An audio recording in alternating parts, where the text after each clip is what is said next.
Hello my dear student, कैसे हो आप लोग? बढ़िया ना? पढ़ाई लिखाई कैसी चल रही है आप लोगों की? बढ़िया चल रही है। Very good. ऐसे ही पढ़ते रहो और इंजॉय करते रहो आर्म्स कैरियर इंस्टीट्यूट के एवरी लेक्चर को। आज हम आपके सामने लेके आए हैं पोलिनोमियल का लेक्चर नंबर 3, जिसमें हम पढ़ेंगे geometrical meaning of the zeros of the polynomial, या आप इसे ये भी कह सकते हैं graphical meaning of the zeros of the polynomial. जैसे कि आपको पता है पोलिनोमियल का ऑलरेडी 2 लेक्चर आ चुका है। लेक्चर फर्स्ट में हम देखे थे पोलिनोमियल का इंट्रोडक्शन कि पोलिनोमियल क्या होता है और पोलिनोमियल का डिग्री क्या होता है और कितने टाइप्स के पोलिनोमियल होते हैं on the basis of their term और on the basis of their degree. Lecture second में हम ये देखे थे कि जीरोज ऑफ द पोलिनोमियल क्या होता है और किसी पोलिनोमियल का जीरोज हम निकालते कैसे हैं। और लेक्चर थर्ड में हम पढ़ने वाले हैं इस कंसेप्ट को। तो चलिए इस लेक्चर को कंटिन्यू करते हैं और पढ़ते हैं geometrical meaning of the zeros of the polynomial को। तो इस कंसेप्ट को समझने के लिए हम एक एग्जाम्पल लेते हैं और एग्जाम्पल लेते हैं लीनियर पोलिनोमियल का। अब कुछ स्टूडेंट ना आसमान में देखने लगा ऊपर कि लीनियर पोलिनोमियल क्या होता है, और उस बेवकूफ़ को ये भी नहीं पता है कि वो एक रूम में बैठ के लेक्चर को देख रहा है, तो उसके ऊपर तो छत है, आसमान तो दिखेगा नहीं। अब कुछ ना इसमें थोड़ा सा दिमाग लगाएगा, बोलेगा सर हम खिड़की से भी तो देख सकते हैं। तो देख लो तुम खिड़की से, तुम आसमान देख लो या पाताल देख लो। अगर आप लेक्चर फर्स्ट नहीं देखे रहोगे कि डिग्री ऑफ पोलिनोमियल क्या होता है, तो आपको ये पता ही नहीं चलेगा कि लीनियर पोलिनोमियल क्या होता है। ठीक है, तो आपको इस पूरे सीरीज को शुरू से देखना पड़ेगा, लेक्चर फर्स्ट को, लेक्चर सेकेंड को। अगर आप लेक्चर फर्स्ट नहीं भी देखते हो तो मैं सबसे पहले सजेस्ट करूंगा कि अगर आप ये पढ़ना चाहते हो तो एटलीस्ट आप लेक्चर सेकेंड देख के आओ, जहां पे हम डिटेल में डिस्कस किए हैं कि जीरोज ऑफ द पोलिनोमियल क्या होता है, क्योंकि उसका कंसेप्ट यूज होगा यहाँ पे और काफ़ी वाइडली यूज होगा। ठीक है, तो आप एटलीस्ट लेक्चर सेकेंड तो देख के ही आओ। ठीक है, तो इस कंसेप्ट को समझने के लिए हम एक लीनियर पोलिनोमियल का एग्जाम्पल लेते हैं और एग्जाम्पल लेते हैं px is equal to 3x minus 3 का। क्या लेते हैं? 3x माइनस 3 एक लीनियर पोलिनोमियल है। लीनियर पोलिनोमियल वो पोलिनोमियल होता है जिसमें वेरिएबल का मैक्सिमम पावर 1 होता है। यहां पे ये पोलिनोमियल है, ये x वेरिएबल है और इस वेरिएबल का मैक्सिमम पावर क्या है? 1 है। इसलिए ये जो पोलिनोमियल है वो क्या है? लीनियर पोलिनोमियल है। ठीक है, तो ये रहा लीनियर पोलिनोमियल। अब हम एक काम करते हैं, इस वाले कंसेप्ट को थोड़े देर के लिए ठंडे बस्ते में डाल के साइड में रख देते हैं। अभी हम इस कंसेप्ट पे बात नहीं करते हैं, हम वो बात करते हैं जो अभी तक के 2 लेक्चर में हम पढ़ते हुए आए हैं। और क्या पढ़ते हुए आए हैं कि अगर कोई पोलिनोमियल लीनियर पोलिनोमियल है तो उसका एटमोस्ट 1 जीरोज होगा। क्या होगा? उसका एटमोस्ट 1 जीरो होगा। किसका? लीनियर पोलिनोमियल का। अगर पोलिनोमियल क्वाड्रेटिक पोलिनोमियल है तो उसका एटमोस्ट 2 जीरो होगा। अगर कोई पोलिनोमियल क्यूबिक पोलिनोमियल है तो उसका एटमोस्ट 3 जीरोस होगा। ठीक है, तो ये कौन सा पोलिनोमियल है? ये है लीनियर पोलिनोमियल। तो नंबर ऑफ जीरोस कितने होंगे? नंबर ऑफ जीरो कितना होगा? 1 होगा। ठीक है, और इस पोलिनोमियल का कौन सा वैल्यू जीरो होगा कैसे निकालते हैं? तो इसके लिए हम क्या करते हैं, इस पोलिनोमियल को जीरो के इक्वल कर देते हैं और एक इक्वेशन बनाते हैं, और इस इक्वेशन में जो x का वैल्यू होगा वही इस पोलिनोमियल का जीरोज होगा। तो निकालते हैं x का वैल्यू। यहां से हो गया 3x इज इक्वल टू, ये 3 इधर चला जाएगा तो +3, और यहां से x is equal to 3/3 is equal to 1। ये आ गया आपका x इज इक्वल टू 1। क्या आ गया? x इज इक्वल टू 1 आ गया। मतलब p1 इज इक्वल टू क्या आ जाएगा? 0 आ जाएगा। ठीक है, मतलब 1 क्या है? 1 x के जगह पे अगर पुट करते हैं तो ये पूरा पोलिनोमियल क्या हो जाएगा? 0 हो जाएगा। और जीरो ऑफ द पोलिनोमियल तो वही होता है कि कोई रियल नंबर यदि हम वेरिएबल के जगह पे पुट करते हैं और पूरा पोलिनोमियल 0 हो जाए तो उस रियल नंबर को हम जीरो ऑफ द पोलिनोमियल बोलते हैं। तो यहाँ पे 1 को यदि पुट करेंगे x के जगह पे तो ये पूरा क्या हो जाएगा? 0 हो जाएगा। इसीलिए 1 क्या है? इस पोलिनोमियल का 0 है। तो ये समझ गए आप अभी तक के कंसेप्ट से। ठीक है, अब हम आते हैं इस कंसेप्ट पे। किस पे? Geometrical meaning of the zeros of the polynomial या graphical meaning of the zeros of the polynomial. तो इस कंसेप्ट को समझने के लिए हम क्या करते हैं, अब ये जो है ना, इसको बॉक्स बना लीजिए। ठीक है, अब इसके तरफ ध्यान मत दीजिएगा, ये इसके तरफ ध्यान मत दीजिएगा, अब यहां पे ध्यान दीजिए। ठीक है, ये रहा पोलिनोमियल 3x माइनस 3। अब हम क्या करेंगे, अब हम इस पोलिनोमियल को ग्राफ पे प्लॉट करेंगे। क्या करेंगे, इस पोलिनोमियल को ग्राफ पे प्लॉट करेंगे। ग्राफ पे प्लॉट करने का सिंपल मतलब समझिए कि इस पोलिनोमियल को ग्राफ पे ड्रॉ करेंगे। तो कैसे ड्रॉ करेंगे किसी पोलिनोमियल को ग्राफ पे, तो ग्राफ पे ड्रॉ करने के लिए या प्लॉट करने के लिए सबसे पहले चाहिए ग्राफ पेपर। क्या चाहिए, ग्राफ पेपर, ठीक है। और उस ग्राफ पेपर को हम 4 इक्वल पार्ट में डिवाइड कर देंगे। कैसे डिवाइड करेंगे, 2 एक्सिस लेके, पहला है एक्स एक्सिस और दूसरा है वाई एक्सिस, ठीक है। जब हम 2 एक्सिस लेंगे तो पूरा ग्राफ पेपर 4 इक्वल पार्ट में बढ़ जाएगा, ठीक है। तो समझिए कि जो व्हाइट बोर्ड है ना, वो क्या है, आपका ग्राफ पेपर है। और इस ग्राफ पेपर को हमें काम करते हैं 4 इक्वल पार्ट में डिवाइड कर देते हैं। कैसे, 2 एक्सिस लेके, ठीक है। ये रहा एक्स एक्सिस और ये रहा वाई एक्सिस, ठीक है। अब एक काम कर लेते हैं, यहाँ पे एक चीज़ लेट कर लेते हैं ताकि आपको कंफ्यूज ना हो। लेट कर लेते हैं हम px is equal to y, px is equal to y let कर लेंगे तो यहाँ से हमें क्या मिल जाएगा, y is equal to 3x minus 3 हमें मिल गया, ठीक है। अब देखिए अब क्या होगा, ये हो गया आपका ओरिजिन 0, ये हो गया 1। देखिए 0 से राइट साइड में x का वैल्यू पॉजिटिव में होता है, 0 से लेफ्ट साइड में x का वैल्यू निगेटिव में होता है जिसको हम x डैश कहते हैं। 0 से अप में ऊपर में क्या होता है, y का वैल्यू पॉजिटिव होता है और 0 से डाउनवर्ड में y का वैल्यू निगेटिव होता है जिसको हम y डैश कहते हैं, ठीक है। तो ये रहा 1 2 3 4 5 6, ठीक है। यहां पे लेंगे -1 -2 -3 -4 -5, ये रहा 1 2 3 4 5, यहाँ पे आ गया -1 -2 -3 -4 -5। ये तो रहा, हम ग्राफ को 4 इक्वल पार्ट में डिवाइड कर दिए। अब हम कैसे इस पोलिनोमियल को इस ग्राफ पे ड्रॉ करेंगे, तो उसके लिए हम क्या करेंगे, यहां पे साइड में एक बॉक्स बनाएंगे। क्या करेंगे, साइड में एक बॉक्स बनाएंगे,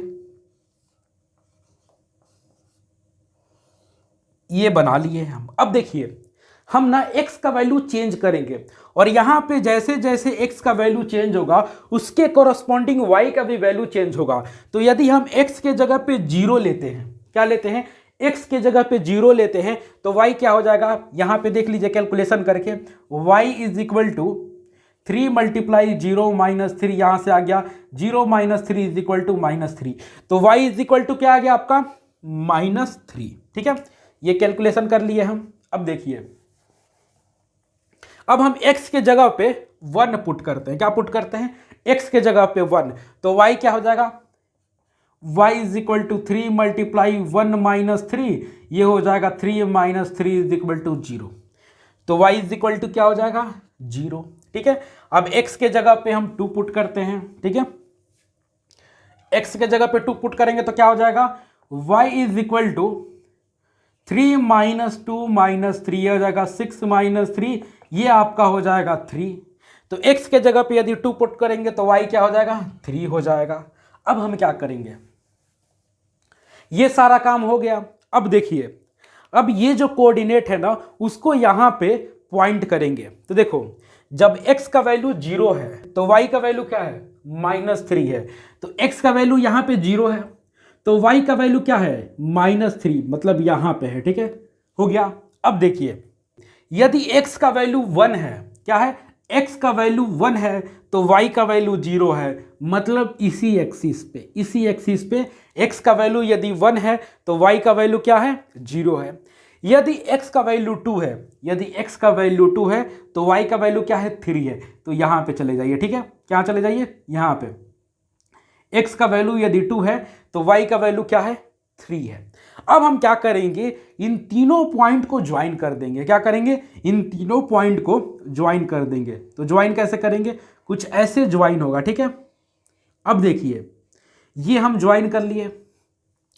अब ये कौन सा लाइन बना, स्ट्रेट लाइन बना। क्या हुआ, और ये किसका ग्राफ है, y is equal to 3x minus 3 का। यहाँ पे कोऑर्डिनेट क्या है 2 3, यहाँ पे है 1 0, यहाँ पे है 0 माइनस 3, क्या है 0 माइनस 3 1 0 और 2 3। अब देखिए आप, ये स्ट्रेट लाइन है, थोड़ा सा टेढ़ा हो गया, ठीक है। और टेढ़ा क्यों हुआ, क्योंकि ये व्हाइट बोर्ड पे हम बनाए हैं। जब आप ग्राफ पेपर पे बनाओगे इसी को आप जब ग्राफ पेपर पे बनाओगे ना, तो वो एकदम स्ट्रेट लाइन बनेगा। क्यों बनेगा, क्योंकि यहाँ पे जो हम गैप लिए हैं वो स्केल से नहीं लिए हैं, और ग्राफ पेपर पे आप स्केल से एक फिक्स्ड पॉइंट पे लेते हो, तो जो ग्राफ बनता है वो सही बनता है और एक स्ट्रेट लाइन बना। अब देखिए यहाँ पे कंसेप्ट क्या है, कंसेप्ट समझिए ध्यान से। कहता क्या है कि यदि हम किसी पॉलिनोमियल को ग्राफ पे प्लॉट करते हैं, किसी पॉलिनोमियल को ग्राफ पे प्लॉट करते हैं, और वो एक्स एक्सिस पे जितने नंबर ऑफ पॉइंट पे कट करता है, जितने नंबर ऑफ पॉइंट पे एक्स एक्सिस को कट करता है, कौन, जो पॉलिनोमियल का ग्राफ है वो एक्स एक्सिस को जितने नंबर ऑफ पॉइंट पे कट करता है उतने नंबर ऑफ जीरोज होते हैं, और जिस पॉइंट पे एक्स एक्सिस को कट करता है वहां पे जो एक्स का वैल्यू होता है वही वैल्यू उस पॉलिनोमियल का जीरो होता है। एक बार फिर से रिपीट कर देता हूं, ठीक है। कंसेप्ट बस एक ही लाइन का है, और वो क्या है कि यदि हम किसी पॉलिनोमियल को ग्राफ पे प्लॉट करते हैं और वो ग्राफ एक्स एक्सिस को जितने नंबर ऑफ पॉइंट पे कट करता है उतने नंबर ऑफ जीरोज होते हैं, और जहां जहां एक्स एक्सिस को कट करेगा, जहां जहां एक्स एक्सिस को कट करेगा और वहां पे जो एक्स का वैल्यू होगा वही वैल्यू उस पॉलिनोमियल का जीरो होगा। अब देखिए यहां पे ये जो ग्राफ है स्ट्रेट लाइन, तो एक्स एक्सिस को कहां पे कट किया, एक्स एक्सिस को कट किया यहां पे, कहां पे 1 पे। कितने जगह पे कट किया, सिर्फ एक ही जगह पे कट किया ना एक्स एक्सिस को, यहां पे कट कर रहा है, ये रहा एक्स एक्सिस। ये जो लाइन है सिर्फ एक जगह पे कट रहा है, मतलब नंबर ऑफ जीरो कितना होगा 1 होगा, क्योंकि कंसेप्ट कहता है कि पॉलिनोमियल का ग्राफ एक्स एक्सिस को जितने नंबर ऑफ पॉइंट पे कट करेगा उतने नंबर ऑफ जीरोज होंगे। ये जो ग्राफ है y is equal to 3x minus 3 का, वो एक्स एक्सिस को सिर्फ एक जगह पे कट कर रहा है, मतलब नंबर ऑफ जीरो कितने होंगे 1 होगा।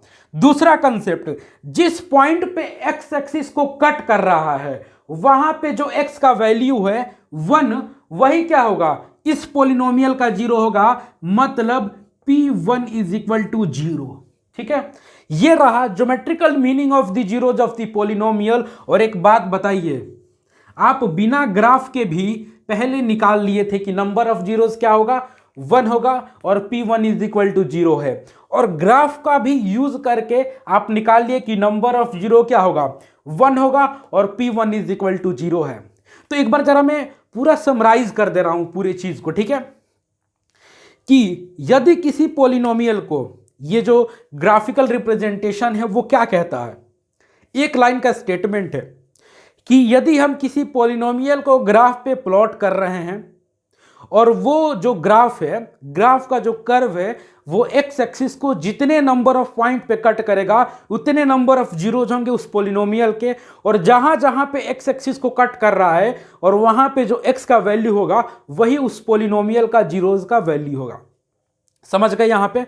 तो अब देखिए इस कंसेप्ट के बेस पे आपको क्वेश्चन क्या बन सकता है वो मैं आपको बता रहा हूं, ठीक है। ये तो एग्जांपल से समझा दिया आप लोगों को, लेकिन आपके एग्जाम में कहीं भी ये ग्राफ प्लॉट करने के लिए नहीं आएगा। क्या नहीं आएगा?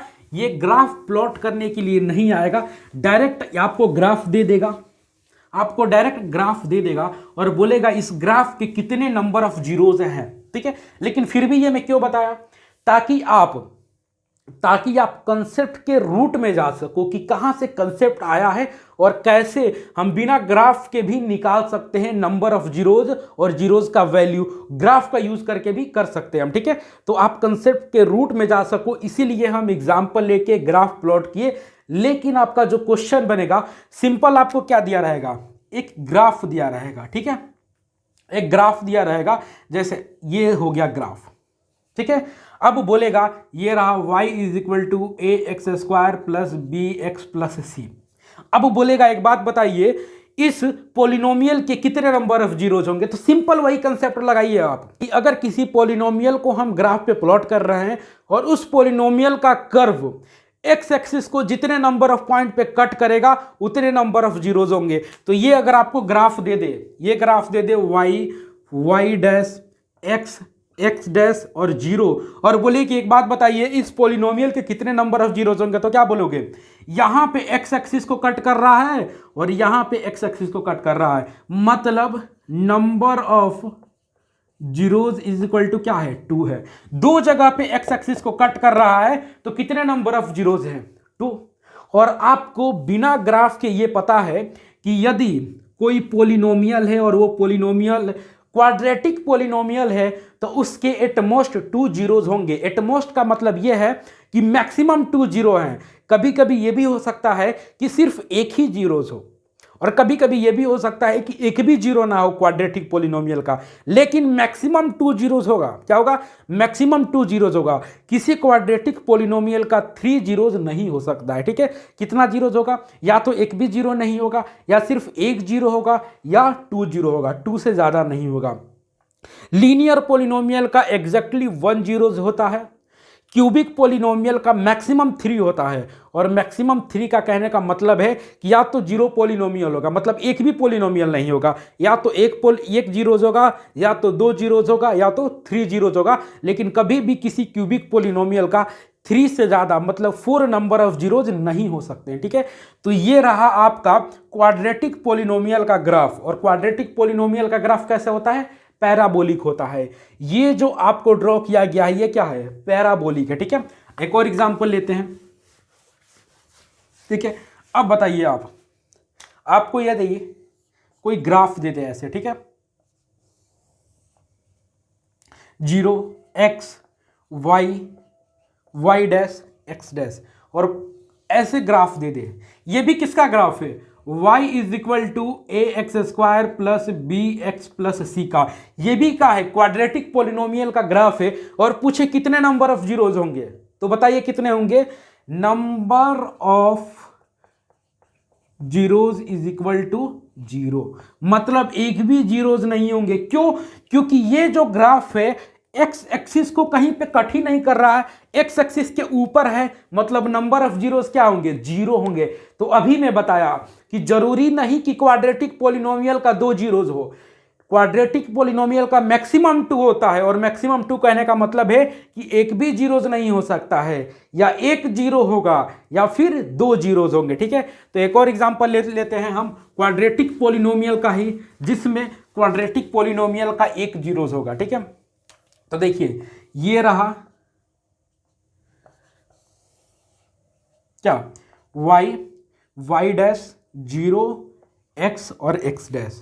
ये भी हो सकता है कि ऐसे क्वाड्रेटिक पॉलिनोमियल का आपको ग्राफ दे दे, पैराबोलिक ग्राफ ऐसे भी हो सकता है, y is equal to a x square plus b x plus c. ठीक है, अब देखिए इस क्वाड्रेटिक पॉलिनोमियल का कितना नंबर ऑफ जीरोस है? तो सिर्फ एक जगह पे कट कर रहा है, मतलब नंबर ऑफ जीरोस क्या है?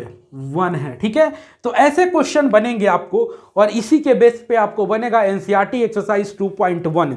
सिर्फ वहां पे एक कंसेप्ट लगाना है, और वो कंसेप्ट क्या है कि यदि हम किसी पॉलिनोमियल का ग्राफ ड्रॉ कर रहे हैं, ग्राफ पे प्लॉट कर रहे हैं किसी पॉलिनोमियल को, और वो पॉलिनोमियल का कर्व एक्स एक्सिस को जितने नंबर ऑफ पॉइंट पे कट करेगा उतने नंबर ऑफ जीरोज होंगे, और जहां पे एक्स एक्सिस को कट करेगा और वहां पे जो एक्स का वैल्यू होगा वही क्या होगा? जीरोज ऑफ दी पॉलिनोमियल होगा। लेकिन आपको एग्जाम में सिर्फ ऐसे क्या करेगा?